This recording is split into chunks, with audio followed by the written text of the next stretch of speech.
Que está no Evangelho de Jesus, escrito por Marcos, capítulo 6. Vamos ler a partir do versículo 35.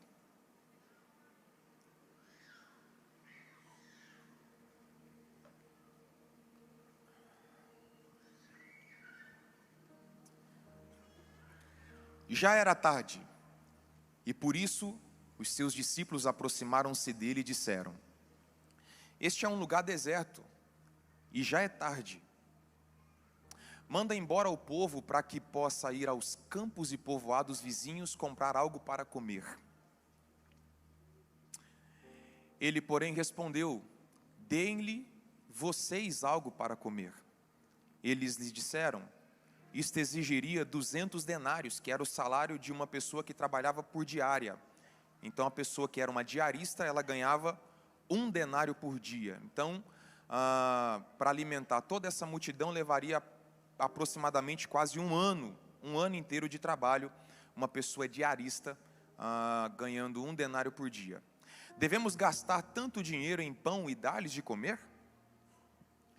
Perguntou ele: Quantos pães vocês têm? Verifiquem. Quando ficaram sabendo, disseram: 5 pães e 2 peixes.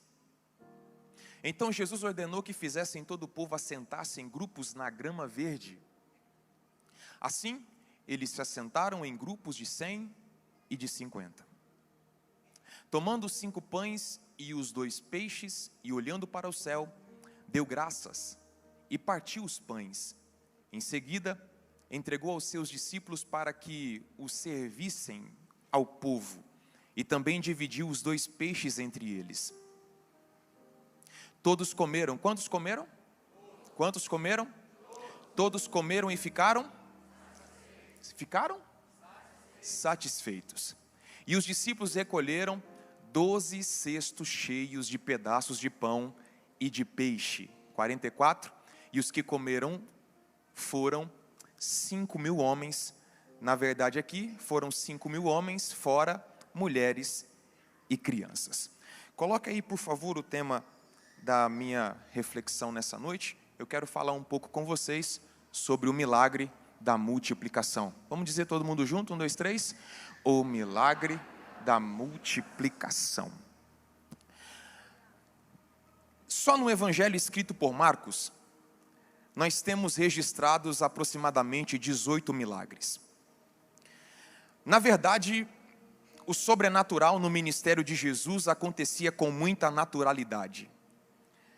Sempre que Jesus chegava no ambiente, a sua presença mudava o ambiente. Então, o sobrenatural no ministério de Jesus, ele sempre acontecia com muita naturalidade. Eu fiz questão de anotar aqui todos os milagres que Jesus realizou em Marcos, e eu só vou citar para você alegrar o seu coração, e serve também para reacender a chama da fé no seu coração. No capítulo 1, ele curou um endemoniado, curou a sogra de Pedro e também curou um leproso. No capítulo 2, ele levantou um paralítico. No capítulo 3, ele cura um homem com uma mão mirrada, ressequida. No capítulo 4, ele acalma a tempestade. No capítulo 5, ele liberta um endemoniado, cura a mulher do fluxo de sangue e ressuscita a filha de Jairo. No capítulo 6, onde nós estamos meditando, ele multiplica os pães e peixes pela primeira vez e depois anda por cima das águas. No capítulo 7, ele liberta a filha de uma mulher sirofenícia e cura um surdo e um gago. No capítulo 8, ele multiplica pela segunda vez os pães e os peixes e cura outro cego. Já estou quase terminando, e achei que vocês iam falar alguma coisa, mas tudo bem. No capítulo 9, ele liberta um jovem lunático. No capítulo 10, é a vez do cego de Jericó enxergar. E no capítulo 16, acontece o milagre dos milagres. As mulheres foram ao sepulcro, procurando um Jesus que estava morto, mas receberam a notícia de que ele estava vivo para todo sempre. Olha para a pessoa mais bonita que você conseguir encontrar aí e diga para ele e para ela: o seu Jesus não está morto. Diga aí: o seu Jesus está vivo. Então nós servimos um Deus que realiza milagres. E quando eu falo de milagres, alguém me perguntou esses dias: pastor, me dê uma definição do que é um milagre. Milagre nada mais é do que aquilo que só Deus é capaz de fazer e homem nenhum consegue explicar. Vou repetir: milagre é aquilo que só Deus é capaz de fazer e homem nenhum consegue explicar. Quando um milagre acontece, todo mundo fica de boca aberta. Como isso aconteceu? Como isso foi resolvido? Como essa circunstância foi solucionada? Se não tem explicação, é porque é um verdadeiro milagre. E quando eu falo com relação a milagres, nós não temos dificuldades em crer no Deus do passado. Quantos aqui creem que Deus fez milagres? Glória a Deus. Porque se nós não cremos que Deus fez milagres, a gente tem que parar de ler a Bíblia, pregar a palavra, porque não está adiantando. Então nós não temos uma crise em crer no Deus do passado, no Deus que já fez, no Deus que já realizou. E nós também não temos dificuldade em crer no Deus do futuro, no Deus que fará milagres, no Deus que vai curar, no Deus que vai abrir porta, no Deus que vai entrar com providência. Quantos aqui creem e têm uma expectativa favorável a respeito de Deus com relação ao futuro? Então nós não temos dificuldade em crer no Deus que fez e nem no Deus que fará. A nossa maior dificuldade é acreditar no Deus que faz.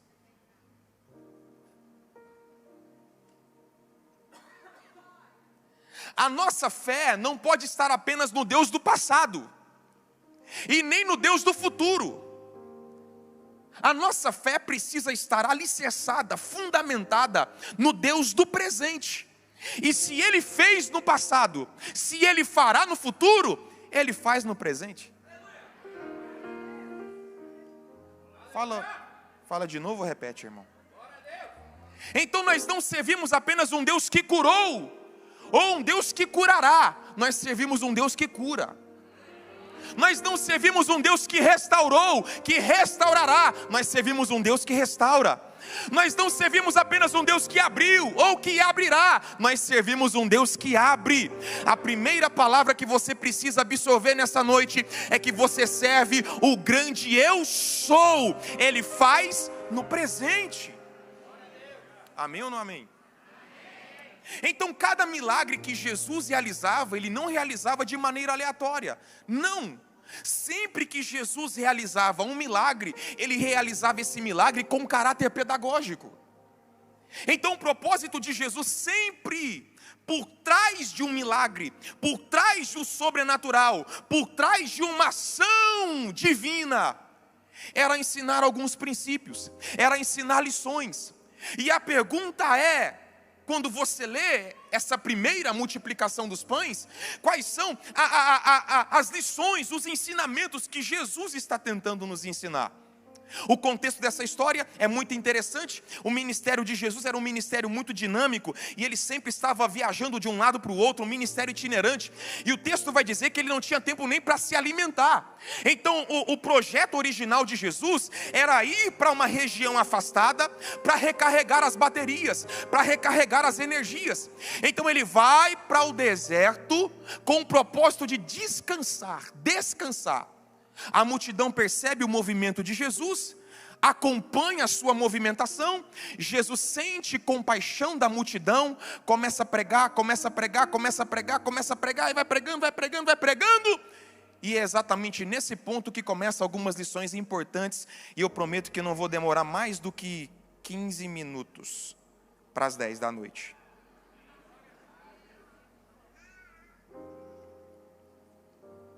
O dia vai avançando, os discípulos se aproximam de Jesus e dizem: Jesus, o Senhor não está vendo que tem uma multidão aí?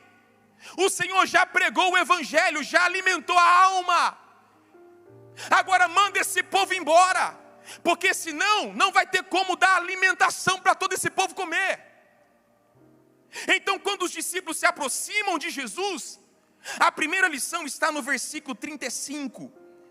Os discípulos se aproximam de Jesus e dizem: Jesus, eu não sei se o Senhor percebeu, a gente tem uma multidão aí faminta para comer, e nós estamos num lugar deserto. Diga bem forte: o lugar era deserto.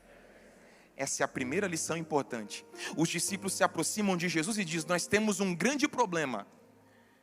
Só que a geografia que nós estamos, ela não é favorável, ela não contribui. Jesus, nós não estamos numa praça de alimentação, nós não estamos num atacadão, nós estamos num lugar, Então, os discípulos estão olhando para Jesus e dizendo: Jesus, as condições geográficas não favorecem, as condições geográficas não contribuem. E aqui há uma lição preciosíssima. Eu não sei nem se você vai falar alguma coisa. A primeira lição que os discípulos precisavam aprender, e que nós também precisamos aprender, é que Deus não depende de uma geografia favorável para nos favorecer. Isso aqui é para pôr no Instagram, hein? Deus não depende de uma geografia favorável para cumprir os seus propósitos. Tem alguém aqui que está debaixo de obediência?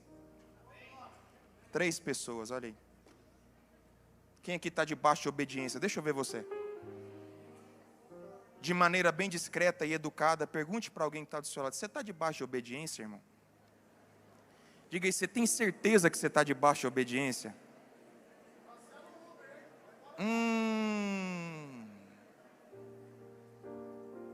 Por quê, pastor? Porque existe uma promessa para aqueles que estão debaixo de obediência. Eu vou ler para você, Deuteronômio 28. E será que, se ouvires a voz do Senhor teu Deus, tendo cuidado de guardar todos os seus mandamentos que te ordeno hoje, o Senhor teu Deus te exaltará sobre todas as nações da terra. Olha isso: e todas essas bênçãos virão sobre ti e te alcançarão, quando ouvires a voz do Senhor teu Deus. Olha o verso 3: bendito serás tu na cidade, e bendito serás tu no campo. Prepara para dar um glória a Deus. Sabe o que o texto está tentando dizer para nós? Que para quem está debaixo de obediência, não é abençoado porque está na cidade, e não é abençoado porque está no campo. Olha isso: para quem está debaixo de obediência, se ele for para o campo, a bênção de Deus o acompanha. Se ele for para a cidade, a bênção de Deus o acompanha. Se ele for para a direita, a bênção de Deus o acompanha. Se ele for para a esquerda, a bênção de Deus o acompanha. Se ele subir, a bênção de Deus o acompanha. Se ele descer, a bênção de Deus o acompanha. Então, para quem está debaixo de obediência, a bênção não está condicionada ao lugar, ao norte, ao sul, ao leste, ao oeste, porque se você está debaixo da bênção de Deus, em obediência, a bênção de Deus vai te acompanhar por onde você for.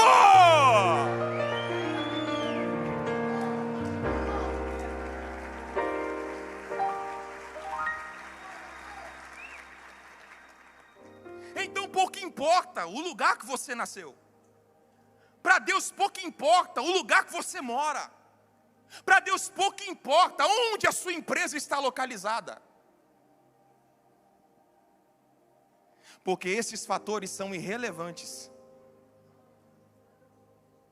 Vou provar para vocês, vocês estão me olhando com a cara estranha. Lembra de Abrão? Lembra de Abrão? Sim ou não? Lembra? Então vamos relembrar aqui. Gênesis 12. Deus aparece para Abrão. Apareceu para quem? Apareceu para Abrão. E o que Deus disse para Abrão? Abrão, sai da tua terra, do meio da tua parentela, e vai para uma terra que eu te mostro. Irmão, eu não sei se eu falo esse negócio aqui, porque é muito forte. Tem gente que não vai suportar. O escritor aos Hebreus diz que Abraão saiu sem saber para onde ia.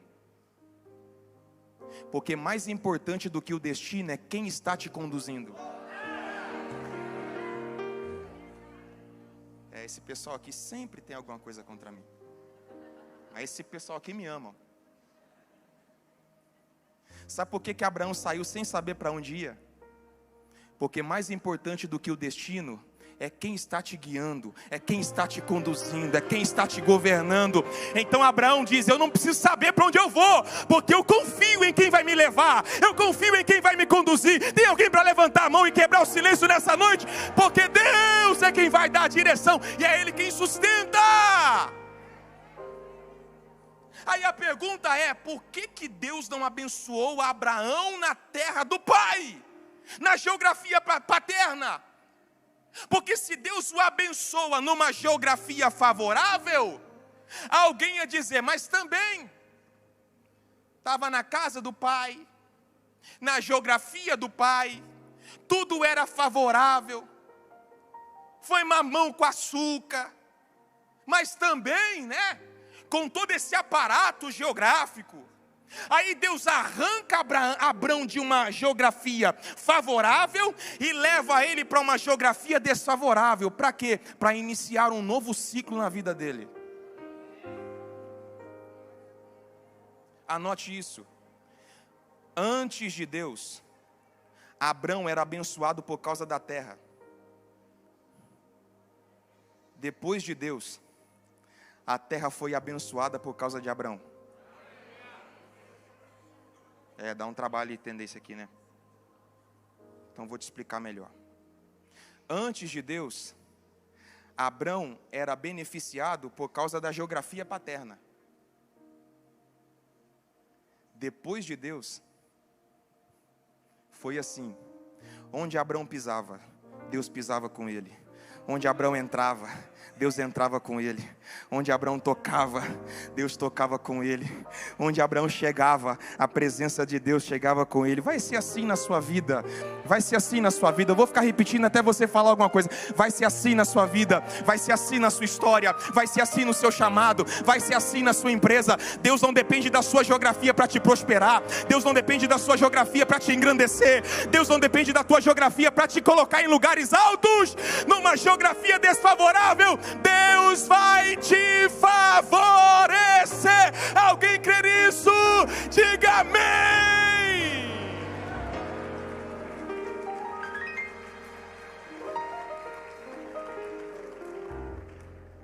Sai, Abrão.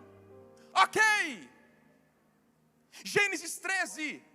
De um capítulo para o outro, olha isso, olha isso, olha isso. De um capítulo para o outro, Abrão enriqueceu. Ele enriqueceu tanto que até Ló, que não tinha nada a ver com a parada, foi abençoado também. Você sabia que não existe relacionamento neutro? Por isso, viajar com Jonas pode te fazer enfrentar uma tempestade que não era para você. Pronto, falei. Ó, tô leve agora. E andar com gente abençoada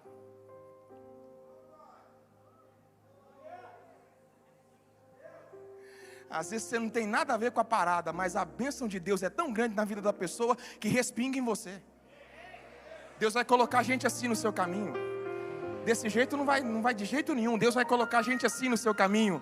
Gente que é tão carregada da bênção, tão carregada da unção, que vai respingar em você. Aleluia! Vai começar a acontecer coisas que você não imagina, que você não esperava. E você vai dizer, como é isso?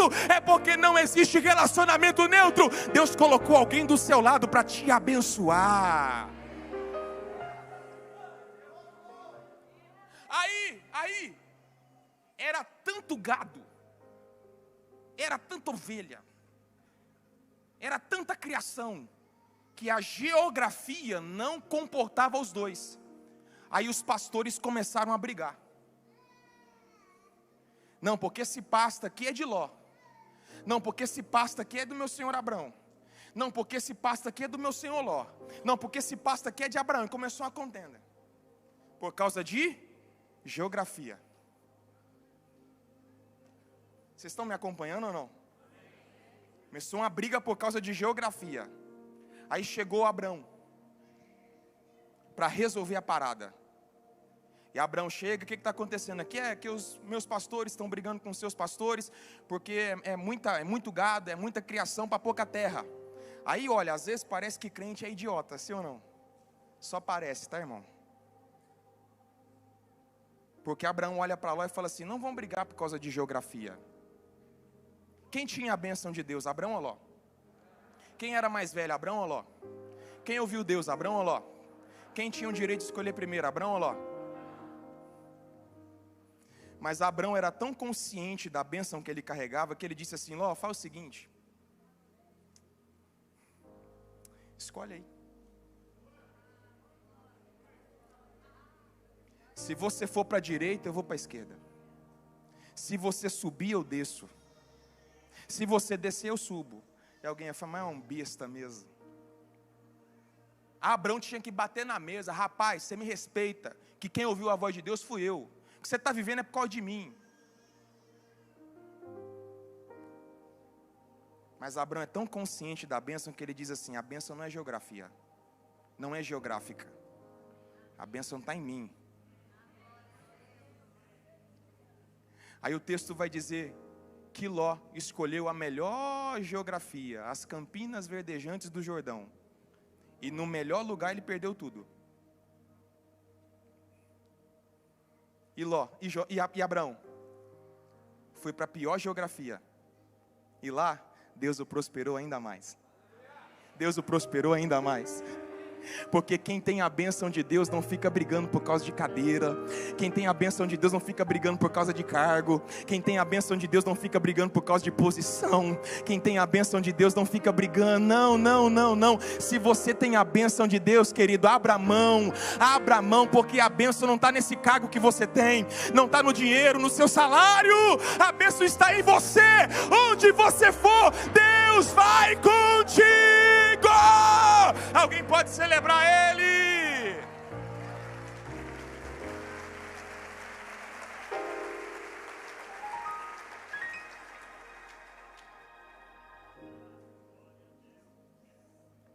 Gênesis 26, quem lembra de Isaac? Lembra de Isaac? Estou provando para você que Deus não depende de uma geografia favorável para te favorecer. Gênesis 26, versículo 12. E Isaac semeou naquela mesma terra, e naquele mesmo ano colheu 100 vezes mais, porque a semente que ele plantou ela era boa. Amém? Não amém. E Isaac semeou naquela mesma terra, e colheu 100 vezes mais, porque a terra que ele plantou era boa. O que diz o texto? E semeou Isaac naquela mesma terra, e naquele mesmo ano colheu 100 vezes mais, porque o Senhor o abençoava. Uma terra que não produzia passou a produzir, uma terra que não gerava passou a gerar, uma terra que não florescia passou a florescer. Por quê? Porque um crente abençoado pisou lá. Eu não sei se você tem fé para receber essa palavra nesse primeiro dia da semana. Se prepare, porque lugares infrutíferos vão florescer quando você chegar lá. Coisas improdutivas vão começar a produzir quando você colocar as mãos lá. Eu no teu lugar eu faria barulho, porque a bênção de Deus vai te fazer florescer.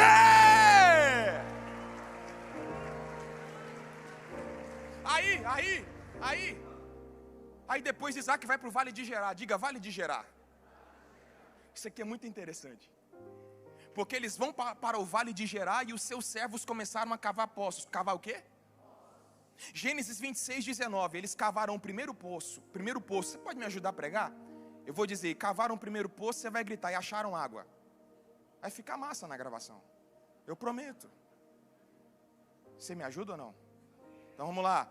Gênesis 26, 19. E os servos de Isaac cavaram o primeiro poço.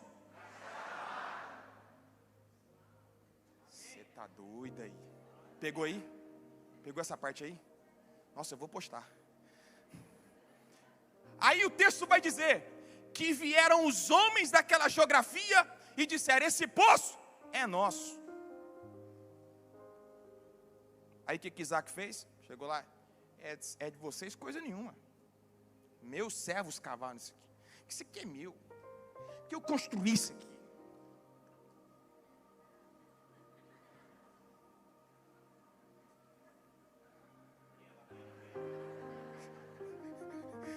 Meus servos cavaram isso aqui.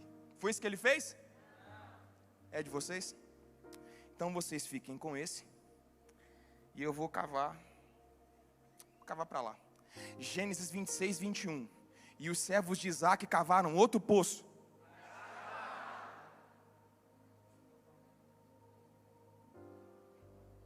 Dois é demais, irmão. Não, aí já é o cúmulo. Aí Isaac tem que brigar. Sabe aquele tipo de crente? Eu sou crente, mas...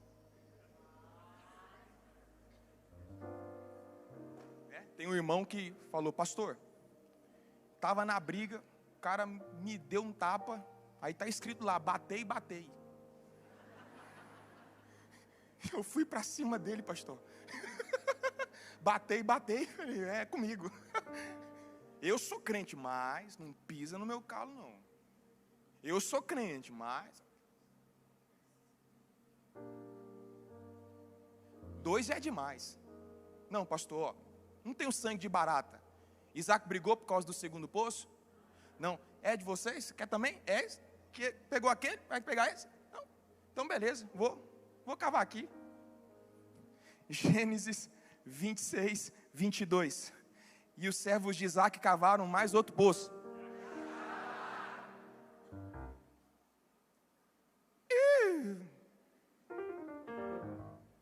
Irmão, no terceiro, acabou a discussão. Porque eles começaram a pensar, penso eu, não tem jeito que esse crente não. Ele cavou aqui, saiu água. Cavou lá, saiu água. Cavou aqui, saiu água. Onde ele cavar, a gente vai ficar brigando com ele a vida inteira. No terceiro, acabou a briga, acabou a discussão, porque o segredo não é cavar poço, é achar água. Cavar poço, qualquer um cava, achar água é só para quem tem a bênção de Deus. Prepara para dar glória a Deus. Isso aqui, irmão, olha, estou avisando. Eu posso imaginar o veio d'água embaixo da terra. Onde é que Isaac vai cavar? Não, ele está indo mais para o sul, então vamos embora.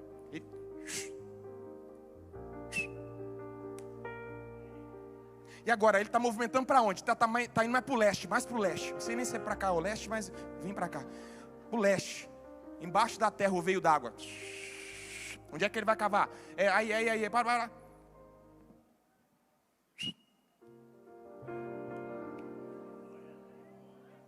Você entendeu que se Isaac cavasse 1000 poços, em todos eles ia achar água. Porque a bênção de Deus não é geografia, não é geográfica, está em você. Eu não sei se você tem fé para receber isso nessa noite. Onde você colocar as mãos, vai sair água, vai jorrar prosperidade, vai jorrar crescimento. Eu no teu lugar, eu levantaria as 2 mãos, porque isso é profético para alguém. Vai jorrar água, vai.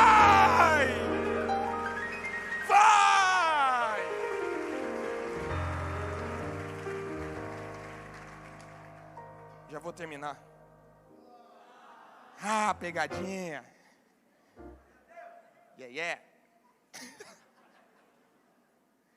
Tô não.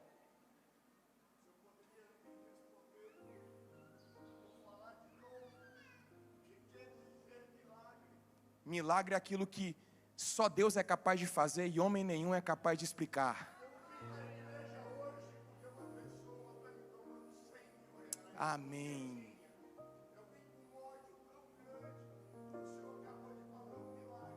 Glória a Deus. Glória a Deus. Glória a Deus.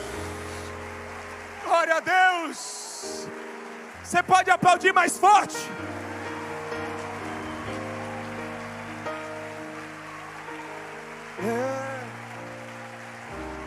Iria marachandara maracantaramácia. Iria marucala marachandarama.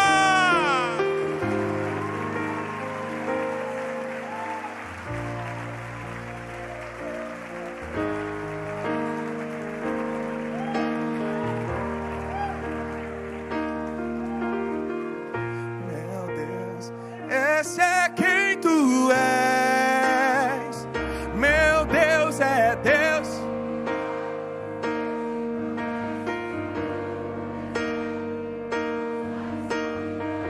Meu Deus, eu ainda não terminei de pregar. Adore, adore, adore.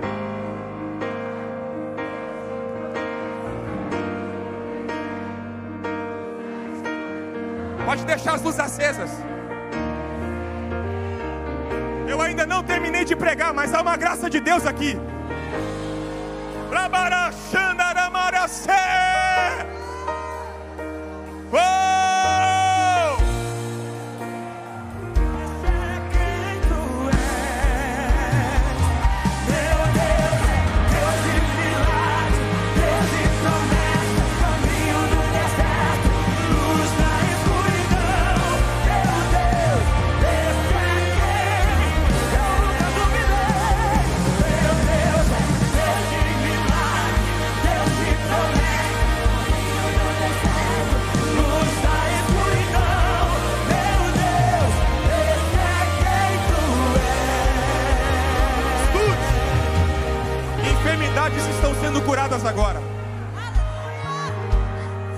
Aquilo que o médico não poderia fazer, Deus está fazendo hoje.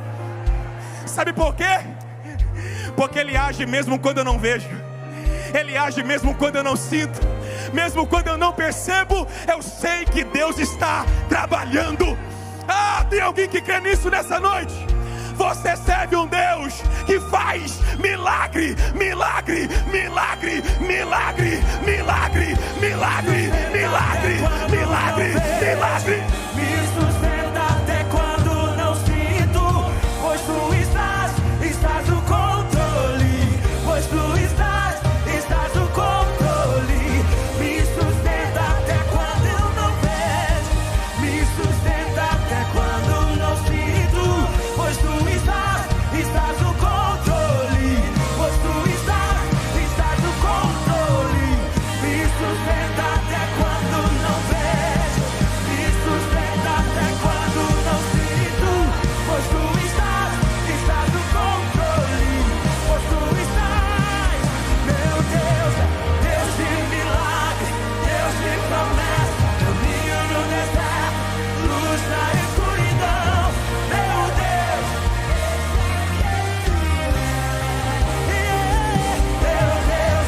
Deus de milagre, Deus de promessa, caminho no deserto, luz na escuridão. Meu Deus, esse é quem tu és. Você tem 10 segundos. 10 segundos para dizer o quanto Ele é grande, para dizer o quanto Ele é maravilhoso, para dizer o quanto Ele é poderoso. 10 segundos para você quebrar o silêncio e adorá-lo como nunca adorou, e exaltá-lo como nunca exaltou. Você pode levantar as suas mãos, você pode quebrar o silêncio, você pode falar em línguas estranhas, porque o Deus de milagres pisou aqui na Family nesse domingo, e Ele está dizendo: eu sou.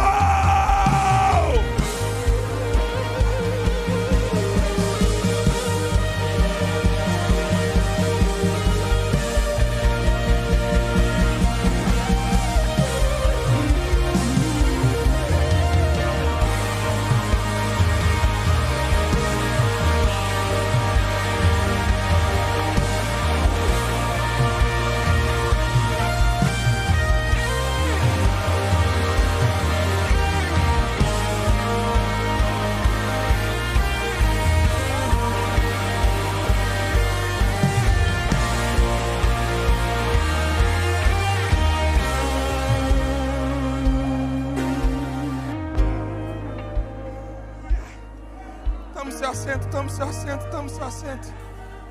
Tome seu assento. Tome seu assento. Eu já vou terminar. Eu já vou terminar. Eu já vou terminar.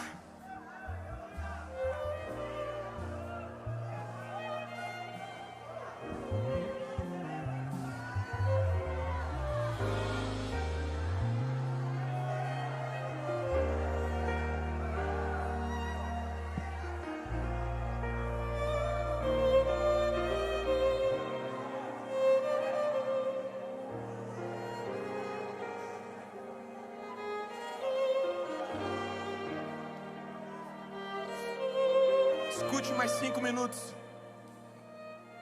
Pode voltar as luzes. Versículo 35.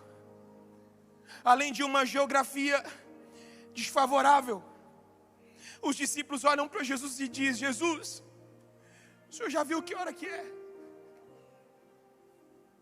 Além da gente estar numa geografia desfavorável, o senhor já olhou no relógio? Já está tarde. Se era para fazer alguma coisa, tinha que ter feito antes. Os discípulos estão olhando no relógio e estão dizendo: Jesus, não há mais tempo para fazer absolutamente mais nada. Você já teve a impressão de que Deus está atrasado?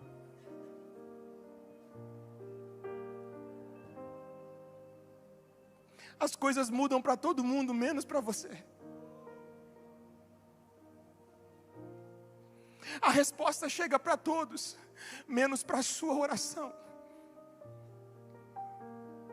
Todo mundo conta um testemunho, menos você. E quando parece que as coisas vão caminhar, alguma coisa acontece e volta tudo para estaca zero.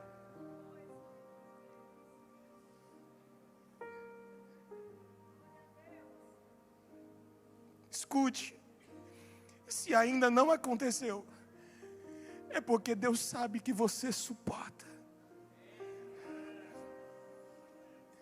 Ele conhece a nossa estrutura e sabe até onde nós podemos suportar. Eu perdi as contas de quantas vezes eu disse: Deus, eu não aguento mais. Deus é a última agenda. Deus é a última pregação. E Deus lá do céu olhando: eu sei que você suporta, aguenta. Aguenta, porque o meu relógio não atrasa e nem adianta.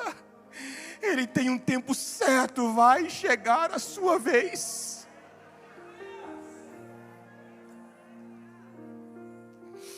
Vai chegar a sua vez. Talvez eu esteja falando para pessoas nessa noite que entraram aqui no limite. E dizendo: Deus, já era para ter acontecido, já era para ter mudado, já era para ter aberto, já era para ter respondido. E Deus está dizendo: aguenta, vai chegar a sua vez, vai chegar a sua hora. Deus não está demorando, Ele está caprichando. Compartilha isso com alguém. Deus não está demorando, Deus está caprichando. Deus está caprichando.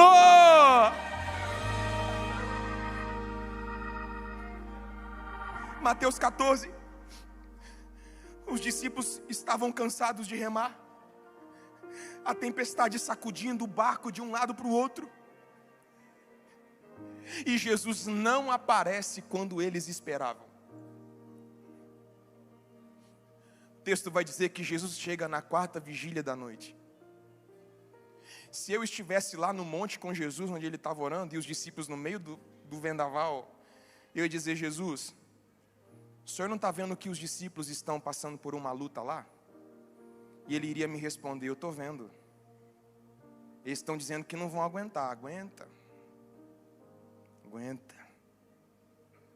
Na 2ª vigília da noite eu ia voltar lá, falar: Jesus, já é a 2ª vigília da noite e eles ainda estão lá. E pelo que eu estou vendo, eles estão cansados. O senhor não vai? Não, ainda não chegou a hora não. Na 3ª vigília da noite eu ia voltar. Jesus já é a 3ª vigília da noite, madrugada. Os bichinhos estão cansados. Ainda não chegou a hora. Aí o texto diz que na 4ª vigília da noite, Jesus desce do monte e vem andando por cima das águas. Porque aquilo que te causa medo é a estrada que Jesus vai usar para chegar até você. Vou falar essa parte de novo aqui. Aquilo que te causa medo é a estrada que Jesus vai usar para chegar até você. Lá vem Jesus andando por cima das águas. Aquilo que te causa pavor está literalmente debaixo dos pés de Jesus. Isso aqui valeu um glória a Deus, um aleluia. Escute. O tempo de Deus é perfeito. A gente vive numa geração imediatista, que não suporta esperar o processo da espera. E a gente quer tudo para ontem, para agora, para já. E a sua falta de paciência não vai acelerar o tempo de Deus, porque o tempo dele é perfeito. Eu estou pregando para pessoas aqui que vai ter que aguentar mais alguns anos. Outras vão ter que suportar mais alguns meses. outras, mais algumas semanas, outras, mais alguns dias, outras, mais algumas horas, porque o tempo de Deus para a vida de alguns aqui está chegando no momento exato. Eu vou repetir isso aqui. Para alguns aqui, o céu está gritando: a sua hora chegou. Eu no teu lugar eu faria barulho. O céu está gritando para alguém aqui: a sua hora chegou. A sua hora chegou. A sua hora chegou. A sua hora chegou. A sua hora chegou. Valeu a pena suportar. Valeu a pena cada lágrima. Valeu a pena cada oração. Valeu a pena cada jejum. Valeu a pena. Valeu a pena.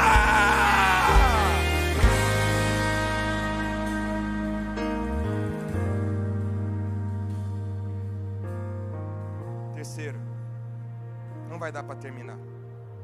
Eu termino outro dia. Você pode ficar em pé?